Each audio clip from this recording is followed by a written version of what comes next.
Hi, everyone. Welcome back to the Lost and Found podcast. This is your host, Amanda. I'm so excited to have you here. And if you're new here, welcome. This is a place for all the wanderers as they try and bridge the gap between who they are and who they want to become. So I'm so glad that you're joining me on this journey. This is a show where I share my own personal self-growth and my own trajectory as I kind of figure out what to do with my life's purpose after I left the only dream I've ever known.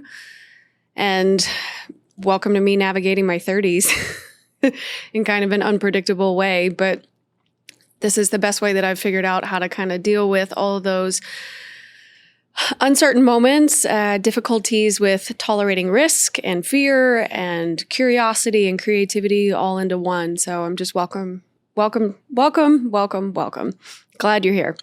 Today, we were supposed to interview a guest here in Nashville, but unfortunately, they had to cancel. So today, you get just me, and I thought we could talk about that exact aspect, right? The uncertainty of living in the unknown when you're trying to build something from scratch, having to deal with that risk and things going wrong or going haywire, and how to kind of recover from a difficult situation as you're going along with your life.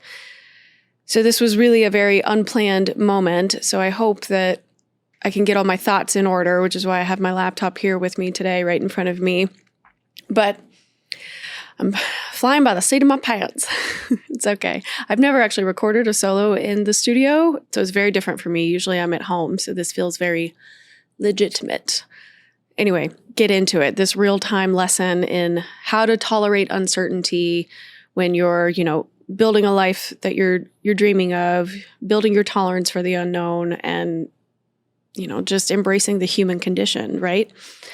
So when I was driving to Nashville to conduct these recordings, I was listening to a different podcast. You may have heard of it, called the Liz Moody podcast. And she was interviewing a world-renowned journalist and author, Simon Stolzoff.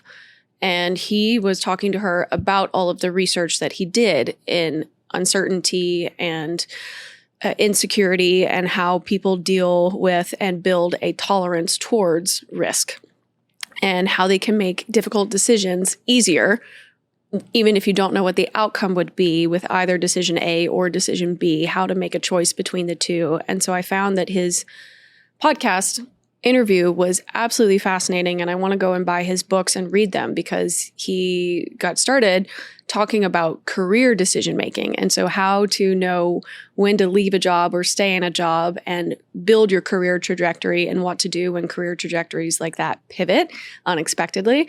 So he sounds like someone I would probably love to be mentored by, but in this particular episode, he was talking to Liz about how your brains, as humans, we are naturally wired to fear uncertainty more than actual suffering.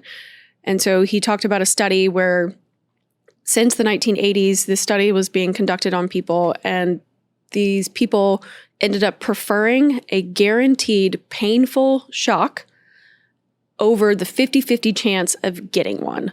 So people were more willing to go ahead and go through the pain versus sitting there in the chair and wondering whether or not they were going to get shocked. The fear of the unknown was so much more uncomfortable for them that they would rather suffer immediately, which I found super interesting. And he also talked about it, quoting his original book, where people were so fearful of the layoff that the fear of the layoff was as psychologically damaging as the layoff itself. It's very innate for us as humans to rather have the bad thing that we're so worried about go ahead and happen to us versus learning how to live in the present moment and be okay with whether or not that bad thing may or may not happen.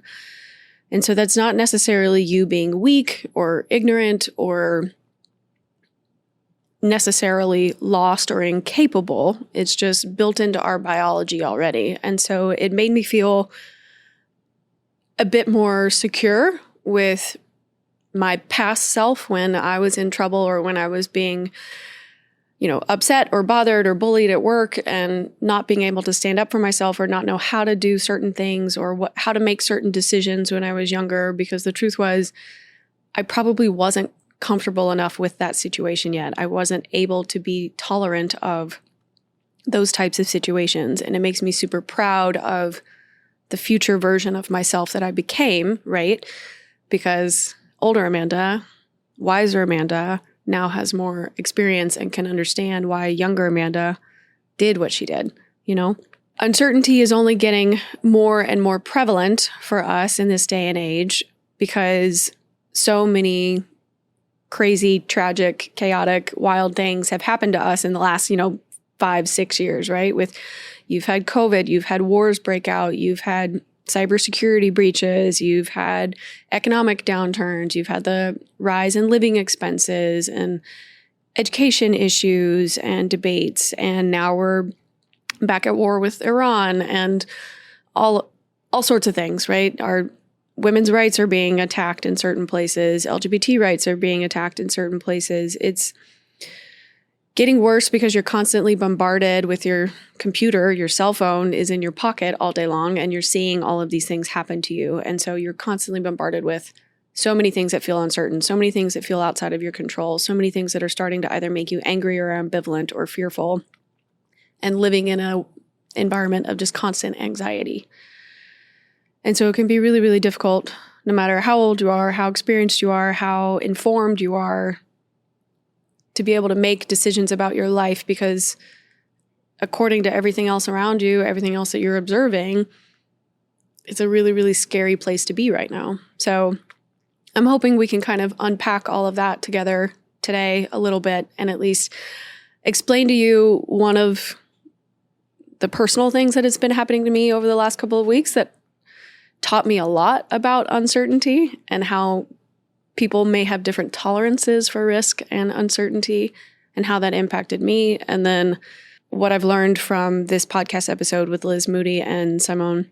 In the last couple of weeks, so just in the month of May, when we're recording this, May of 2026, I had a friend. I have two friends that I've made while I was living with my parents in East Tennessee. And one of those friends ended up going through a really bad breakup.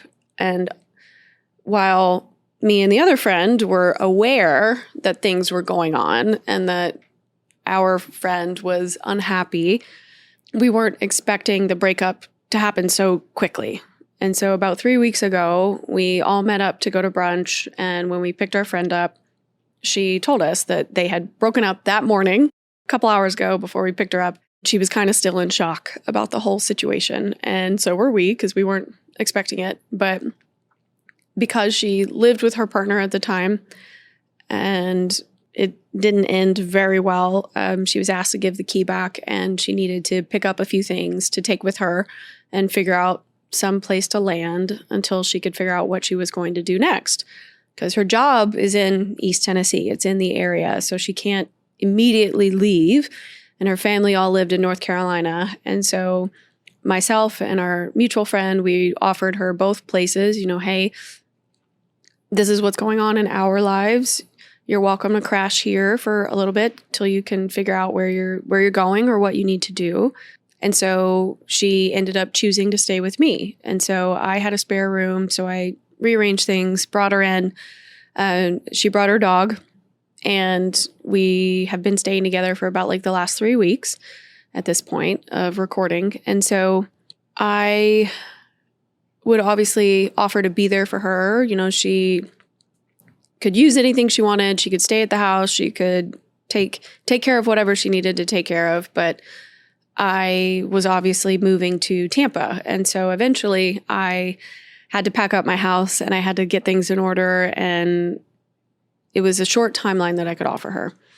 So in the amount of time that she was there, we started to talk about the breakup and how she was feeling and what she was thinking about, what did she wanted to do with her life moving forward. And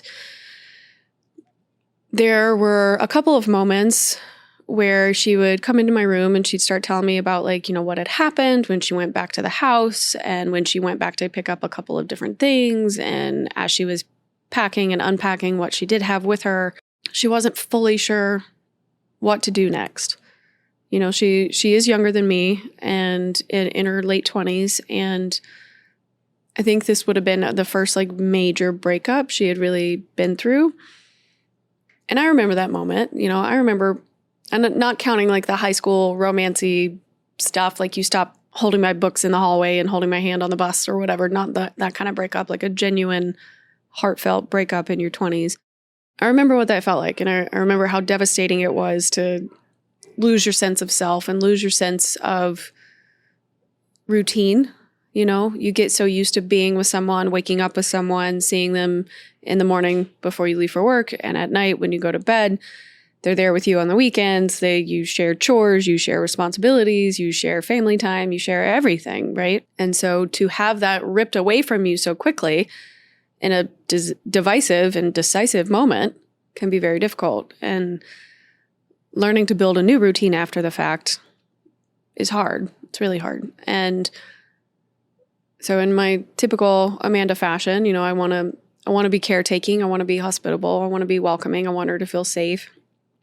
And when she would sit down with me, I realized there were moments where she either wanted me to just listen, no advice, listen with a mix of advice, or she would ask me a direct question and then I would answer it with my personal opinion kind of thing.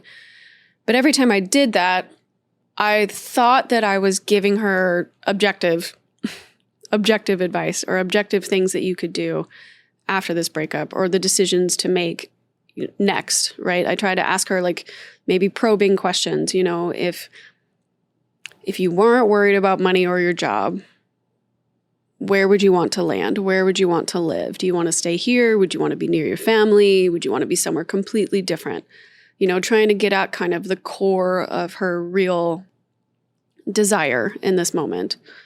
Because she had already made I tried to reiterate, she had already made the very first step, which is the most difficult step of all. As we all know, when you're starting a new journey or when you're changing something about your life, the very first step is just to decide to leave, actually end it, actually get out of there.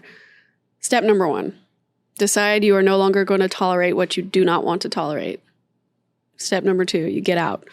Step number 3, you figure out the rest as you go, as you can.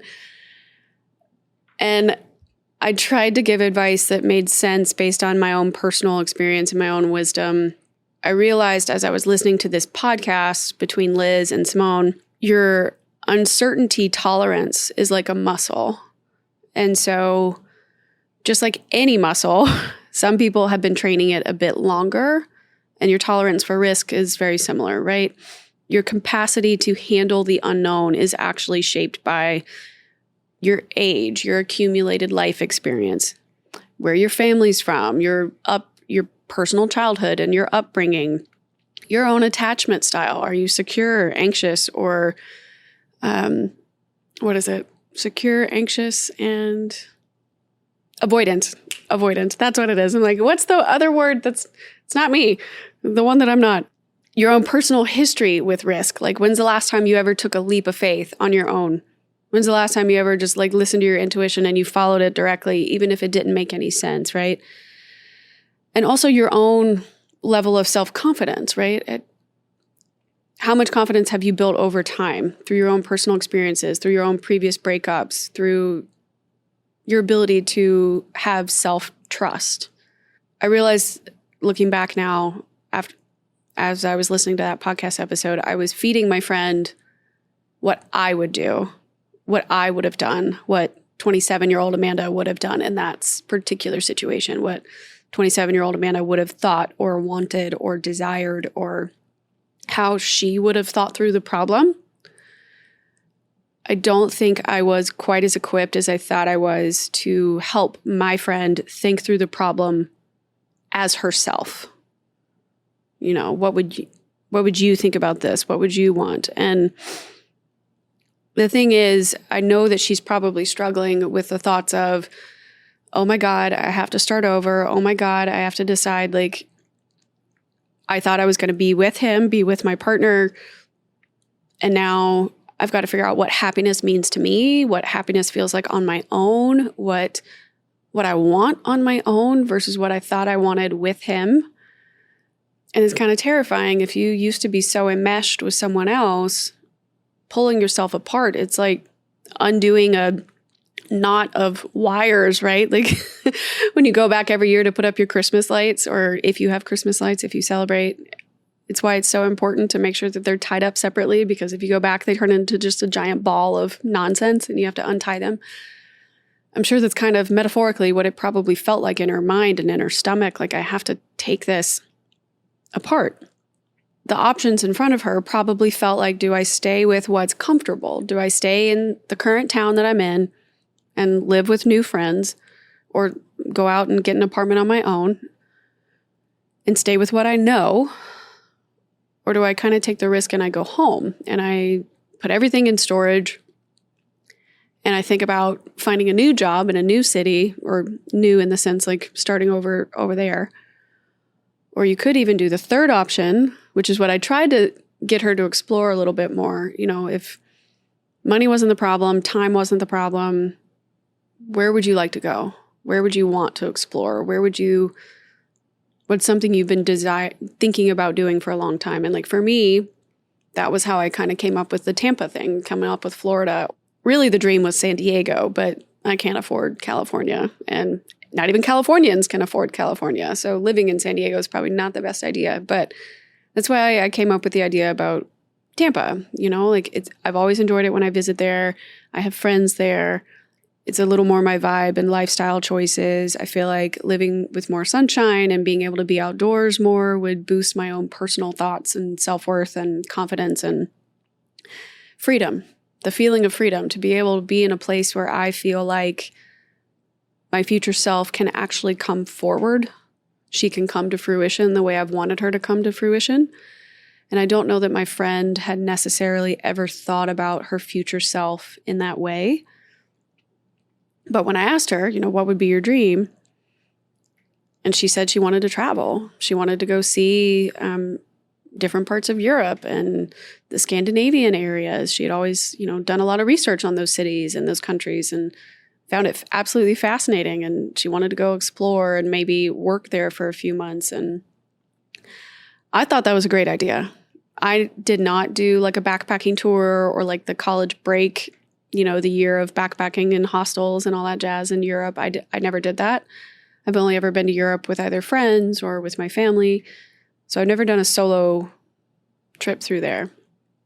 But I know that, you know, through pop culture and books and personal experience, being able to travel on your own brings out a side of you that you probably never would have tapped into otherwise.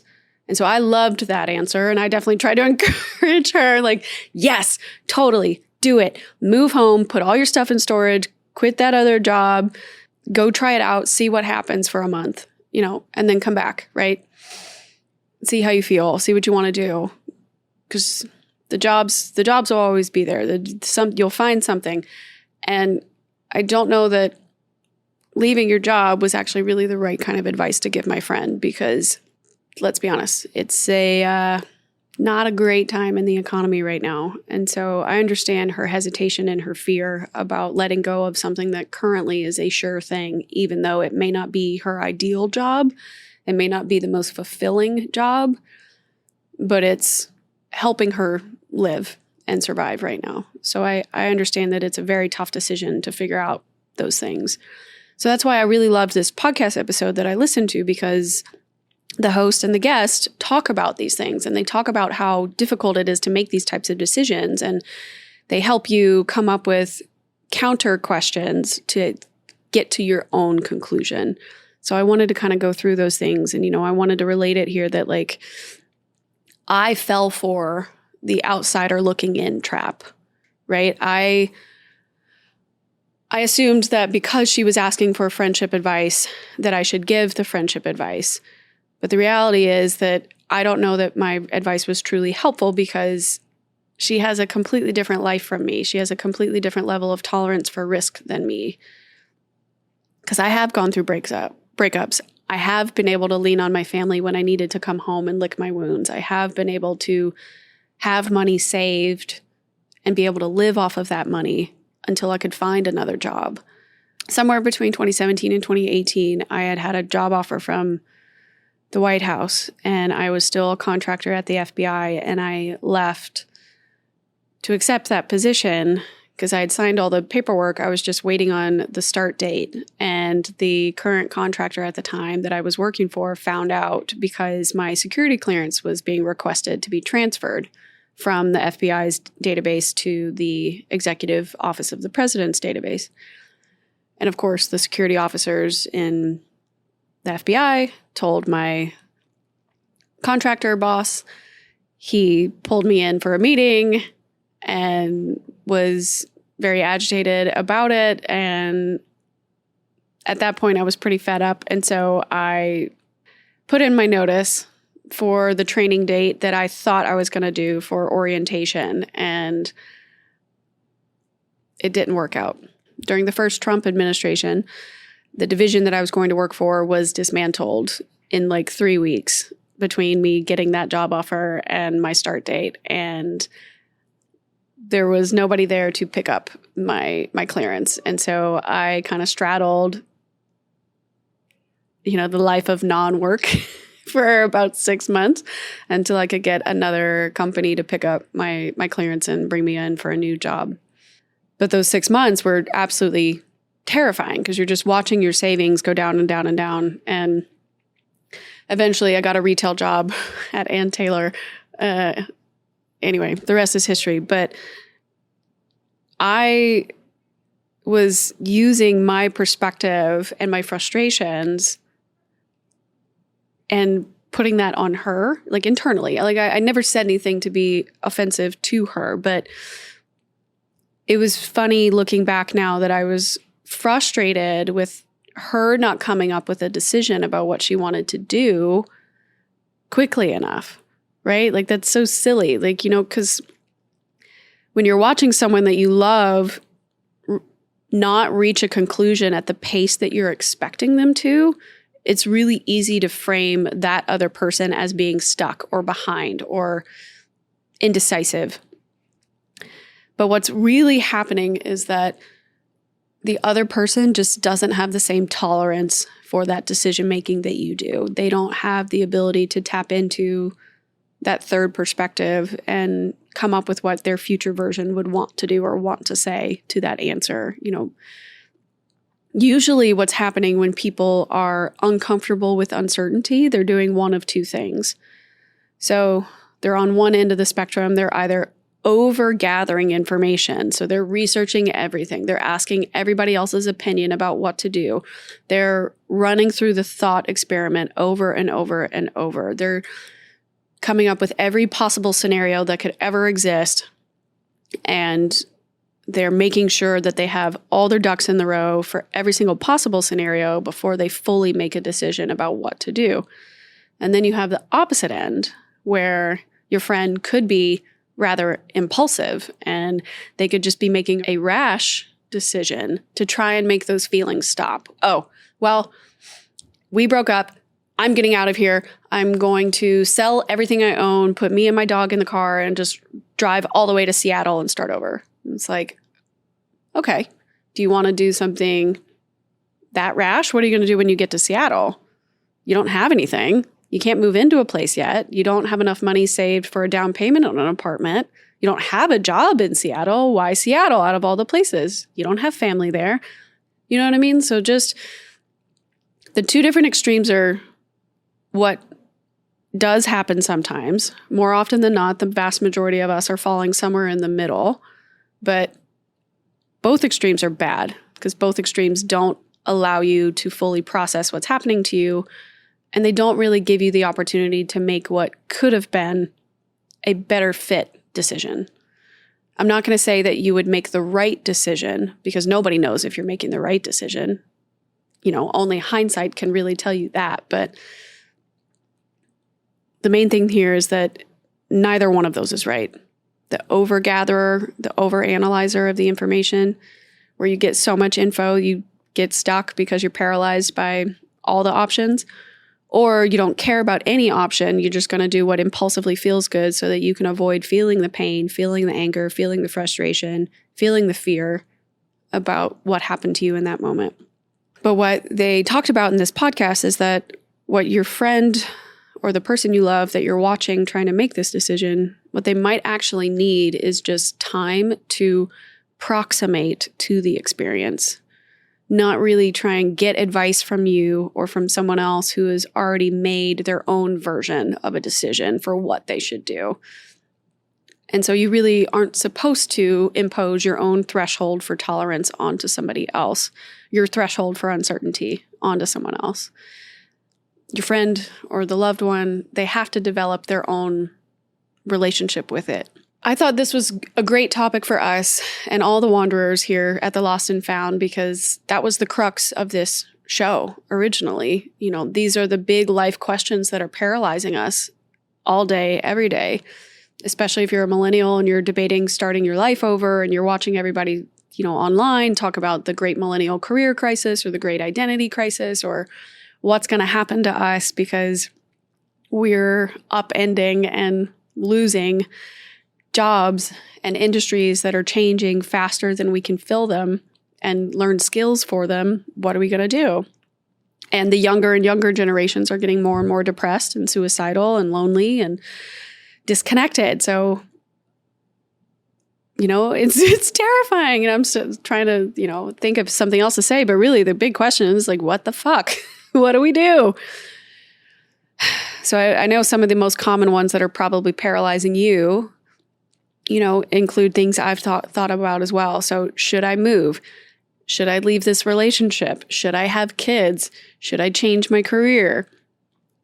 Should I go out on my own or start just a side hustle that I use as a hobby? Like, how do I find an answer to what feels like is so deeply missing from my core here?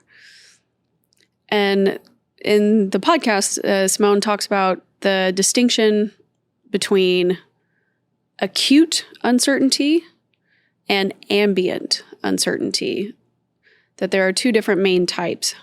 So acute uncertainty is an open question that will eventually resolve. You will eventually get that answer, right? Will I get this job? Will this person text me back? Will I pass my exam? There's a timeline set there about whether or not you will know those things, right? Will I get the job? You'll find out in a week to a month-ish after your interview. They'll send you a notice or you can reach back out to HR and get an answer. Will he text me back? No idea. Most likely not, girl. Keep moving on. But will I pass the exam? You'll find out. Your teacher will post the grades, right? Ambient uncertainty is more of kind of an ongoing soup of just unknowing what's really the essence of being alive in 2026 right now. So most of us are treating acute decisions like they require a level of uncertainty that we are just never going to have. And the truth is, living a life of absolute certainty is the fallacy. It's impossible. You're never actually going to know how your decision will turn out before you decide. And that's not a flaw in you. It's not arrogance or sometimes hubris, I suppose, but that's just the human condition. It's been a very interesting balance for me for what it's like to live with uncertainty, because in my old life, my identity as Amanda, the FBI analyst, my whole job was, the fog of war, smoke and mirrors, trying to identify what intelligence and what information I had in front of me was accurate, reliable, and could be useful for the particular decision maker that I was briefing that day. What did they need to decide? What did they need to know?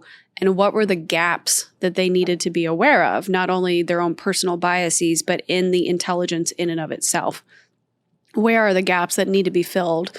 What are the investigative courses we should take in order to fill those gaps as closely in as possible? And so in that professional aspect, I could handle uncertainty because I was supposed to be aware of it for safety reasons, right? For professional conduct reasons.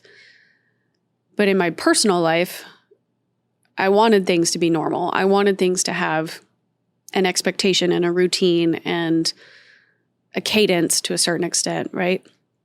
But after a while, when all of that would start to build up and I have all that uncertainty falling apart in my professional world and my personal world, not knowing if I'd ever be happy, not knowing if I'd ever find the right relationship, not knowing if I'd ever be able to be married with kids or live near my family again, be able to see my family again, because back then it was during COVID when I was dealing with these existential crises.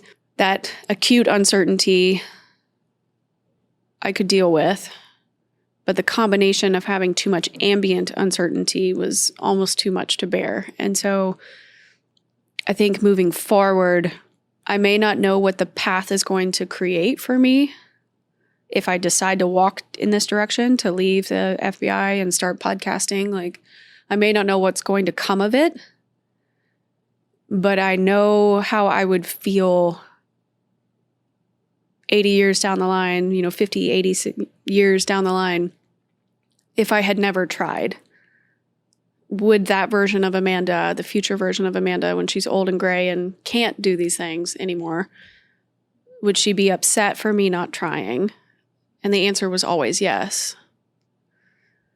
Would she regret me not leaving sooner? Would she regret me not trying to go out on my own and find what really made me happy, what I really wanted, like actually listening to what I cared about?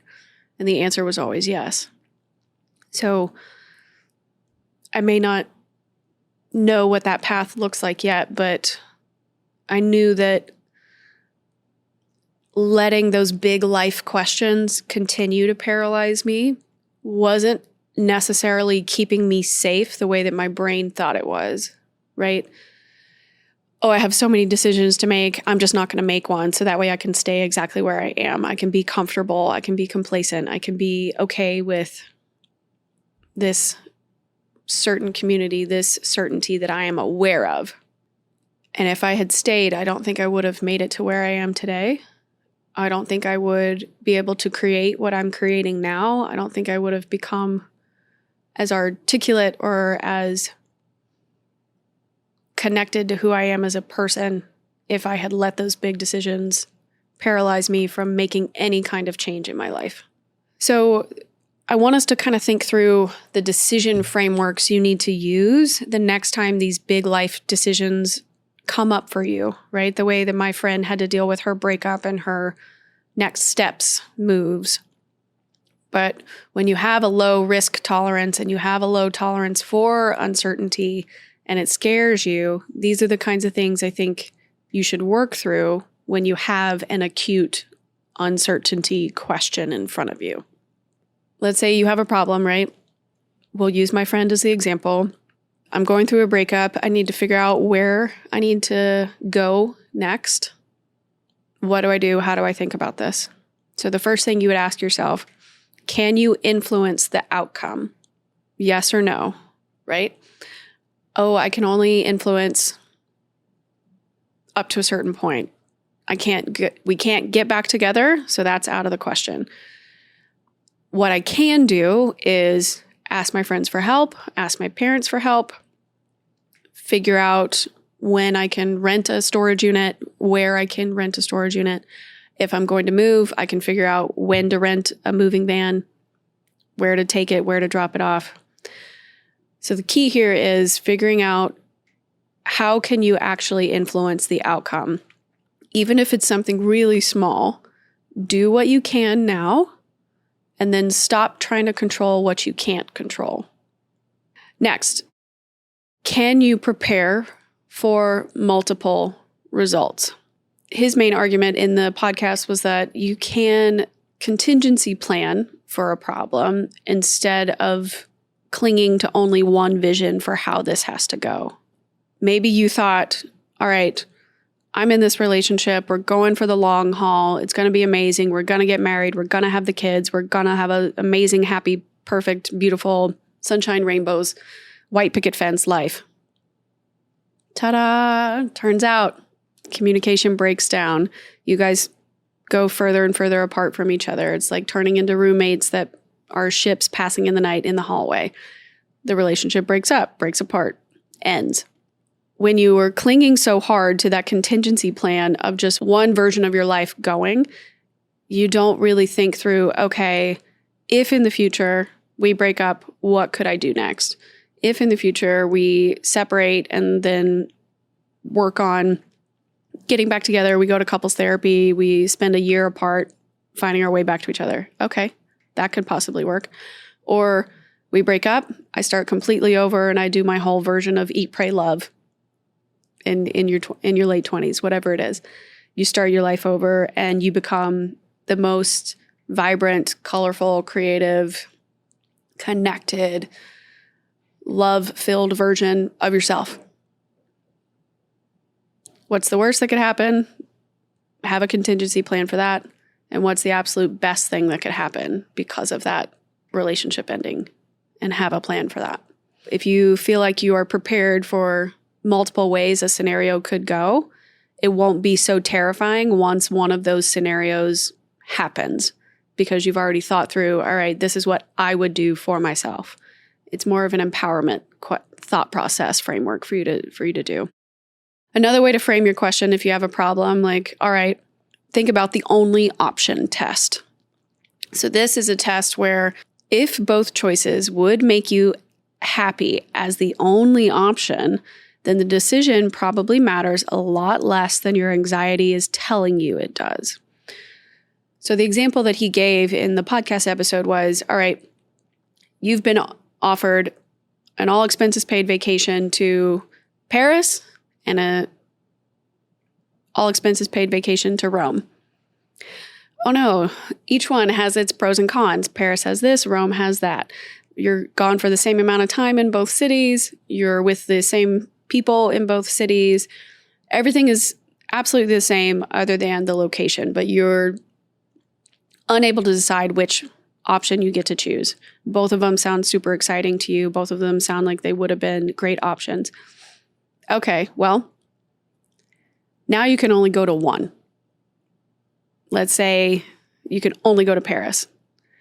If only going to Paris on your vacation would still make you very happy, then you know that it's mostly your anxiety that's telling you to be afraid of what decision it is that you're making. For instance, in the breakup version, right? Like if the idea is, oh my gosh, we've broken up. I don't know. Should we get back together or should I start over? In theory, let's say you only get one option. You get back together and start over, or you go out on your own and you start over. And the only option that you were offered is go out on your own and start over, and you still feel really happy with that option, then it's okay and it's safe and it's all right to pick that instead of picking what maybe society wants you to do, which is just accept what you have because it's there and available, and you don't want to have a lost opportunity cost or lost investment costs because you have already spent so much time on this person. So I would think about that. The next time you're given a tough decision between two things, think about the only option test. Is it truly the two things that make you so excited, and either one would make you happy, and then it doesn't really matter which one you choose because you know you'll be happy in either scenario? Or is there really one of them that's actually pulling you? Is there one of them you're leaning towards more anyway? Because for whatever reason, deep down, you know that that's what you feel the most connected to. Then go for that. Because anything else that's trying to pull you apart while you make that decision is just your anxiety talking. And the only way to really dissipate anxiety is through taking action. Another thing that they talked about with those, big life decision questions and needing a framework for figuring out how to decide between them, they called this the one-way door options. So when you're deciding whether or not to get married, whether or not to have kids, whether or not you should move to a new city, the advice here for when you're dealing with a one-way door, so those are the decisions that are much harder to reverse. Getting married is great, but getting divorced is very difficult. Having kids is wonderful, but it will change your life in ways that you never probably expected and wouldn't really understand until you actually have them. Or maybe you're trying to make a major move and you're buying a home in a new city. Buying a home is great, but a lot harder once you've bought it to get out of it versus living in an apartment or a rented space. So the key here when you're making really tough one-way door decisions is to know thyself first. Understand who you are and what you really care about and what you really want. What are your values? What are the trade-offs that you're willing to accept or not accept in these decisions? You're not looking for the perfect answer for the one-way door, but you're choosing which imperfect trade-offs you're willing to live with if you decide to go through with that decision. And the only person truly that can answer a one-way door question is you. I can give you an opinion about what I would do in my one-way door decision, but at the end of the day, the only person who can really make that is you, because you are the one that has to deal with those consequences of living in the uncertainty. So two-way doors decisions are often the ones that are much easier to undo. We often treat the two-way doors as not permanent. And so we underestimate our ability to course correct because we're so used to having two-way door decisions all the time. But the truth is because you're making all those constant two-way door decisions, changing your business, pivoting your career, remodeling how you're going to do something, starting a new creative hobby, whatever it is, you don't have to do something forever if you don't like it, you don't enjoy it, that's all right. But we often are underestimating our ability to course correct because we're not listening to all that self-trust that we've built up throughout our life, throughout all the other decisions that we've made that have led you to here, right? So I would think through those things, the different frameworks. Can you influence the outcome? Can you prepare for multiple results, aka building contingency plans for different scenarios? Think about your only option test. If you only have one option, is it still the one that would make you really happy? And if it's not, then you know that you want the other decision to happen. Or are you taking your one-way door decisions more seriously? What are your values and what are the trade-offs that you're willing to part with? So you really don't have to be certain to commit to something. I really liked that topic that they kind of brought up there in that episode as well, that commitment is an act of trust, not of proof. So you are never going to know how a scenario is going to turn out before you decide what it is you want to do. And that's not a bug in the system. It's not your inability to see the future or your inability to be creative enough or think outside the box enough. It's just part of life, right? We're always going to be dealing with uncertain moments throughout your lifetime, no matter how old you are or how much experience you've had. You don't have to be certain to commit to something. Sometimes taking those really big, crazy, what feels like a really big, crazy risk in the moment ends up being one of those lifetime pieces, those blips in your timeline where you go, yeah, that pivoted everything. That changed everything. And for me, there were two, right? Most recently, the moment I decided and left the FBI, the moment I decided and started my podcast. So far, yeah, I think those are the two most recent ones that I feel like I have very clear blips where I go, yep, that changed my life. That changed my life. And I'm sure there are many more that'll come. The last thing I wanted to leave you with really was, in order to build a tolerance for uncertainty over time, one of the best ways you can do that is trusting your future self to solve your future problems. And I think this was one of the most powerful comments and moments in that episode with Simone, is that it comes from a place of mental health and balancing your present state of mind with your future state of mind. And this concept is from Emily Anhalt. And Emily shared with Simone that a moment where before she became a therapist, her mother was diagnosed with a terminal illness. And so everyone thought that she was going to die. And Emily was just drowning in anticipatory grief and fear, always consumed by the thought of, I don't know what I will do if my mother dies. I don't know how I'll be able to move on. I don't know how I'll be able to continue living without her if she's not here. And a family friend of hers, who happened to be an oncology doctor, asked her one day and said, how are you feeling? And she said, not really good. I'm constantly worried. I'm constantly fearful.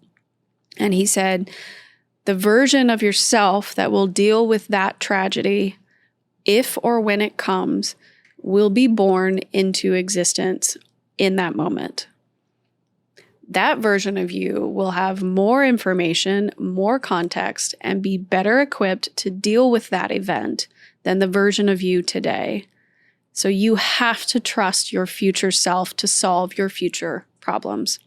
And Emily's mother did recover, and Emily didn't have to suffer through the grief and the loss that she thought she would when she was really young, because it never happened. And she was able to mentally handle that kind of load because she agreed and allowed herself in that moment, when she's scared, when she's fearful, to trust that the future version of herself will know what to do. I will know what to do if my mother dies. I will know what to do if I go through a bad breakup. I will know what to do if I have to pivot and change careers. I trust my future self because she will know what to do if something goes wrong with this podcast. I trust my future self because she will know what to do if a guest cancels or there's an issue at the studio or I lose out on a brand deal. I trust my future version of Amanda because I know that she will know what to do. She will have more experience. She will have more wisdom. She will have more integrity and knowledge and skill than I do right now. So until that problem comes to fruition, I don't need to worry about it because future me has it handled. That's where I really wanted this whole full circle to come with my friend, at home right now, is because my friend is not necessarily failing to reach a conclusion. She's learning right now in real time how to deal with uncertainty, how to deal with risk, how to deal with pivoting, and how to trust her future self. She may not know that yet. She may not have the confidence yet that she can do anything that she sets her mind to, but she will, right? Once she takes the first step out, she will. She's getting closer and closer to that future version of herself, right? And because she went through this really tough breakup now, should she ever go through one again, now she knows I'll be okay because my future self will know what to do. My future self will have the wisdom and the experience and the decision-making prowess to figure this out. She will be stronger, more informed, and better equipped than the version of her that's, crashing on my couch right now.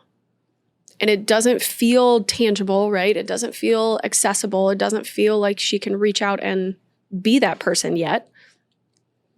But the truth is she doesn't have to have it figured out today, and neither do you. Your future self has got this. If you're dealing with a lot of uncertainty and you don't know where to go next and you don't know what to do or what to say, what to think, how to feel, take that step back. Go through some of the frameworks that we talked about today in this episode. And then at the end, remind yourself, no matter what happens, no matter what contingency plan I come up with, my future self has got this. We always joke, something goes wrong in your regular day-to-day, it's usually not that big of a deal. You go, that's a future Amanda problem. That's a future me problem. That's a future this problem. You're already saying these things. You're already allowing it to exist. You're already pushing that off onto your future self because you know that they will figure it out. They will know what to do. They will solve the problem. This time, really lean into it. The next time you're actually having those concerns and those fears, lean into that. And I know it's really hard, but you can build your tolerance for uncertainty over time. You can build your tolerance for risk over time. But the way to do that is very similar to like building muscle mass and muscle strength. It's repetition. Repetition removes your doubt. Taking little risks, going through those frameworks next time you have a problem, following through on your decision is the biggest thing. Holding a promise to yourself builds self-trust. You say that you want to act like a certain person, or you want to have more integrity, you want to be more outgoing, whatever it is that you're trying to improve about your life or about yourself, you have to take that step forward to actually do those things. Imagine if I had just stayed home 3 years ago and I had told all my friends and family, oh, I'm going to start a podcast. I'm really interested in this, blah, blah, blah. I've bought all the equipment. I'm going to do it. And then 6 months goes by, a year goes by, 2 years goes by, and I still hadn't started, but I kept talking about it all the time. It would start to sound like I didn't really believe in myself, or I didn't really believe I could do it. And I would be so afraid of what other people would think that I wouldn't actually follow through on it, right? Or I'd be so afraid of the failure that I'd become, because what if I said I wanted to do it and then I did it and then I failed? Everybody would know. Like, how embarrassing is it to try? It's like, actually, the embarrassing thing is not trying at all. Talking about it and talking about it and talking about it, going around and around in circles and never making the decision, that's more harmful than it is good.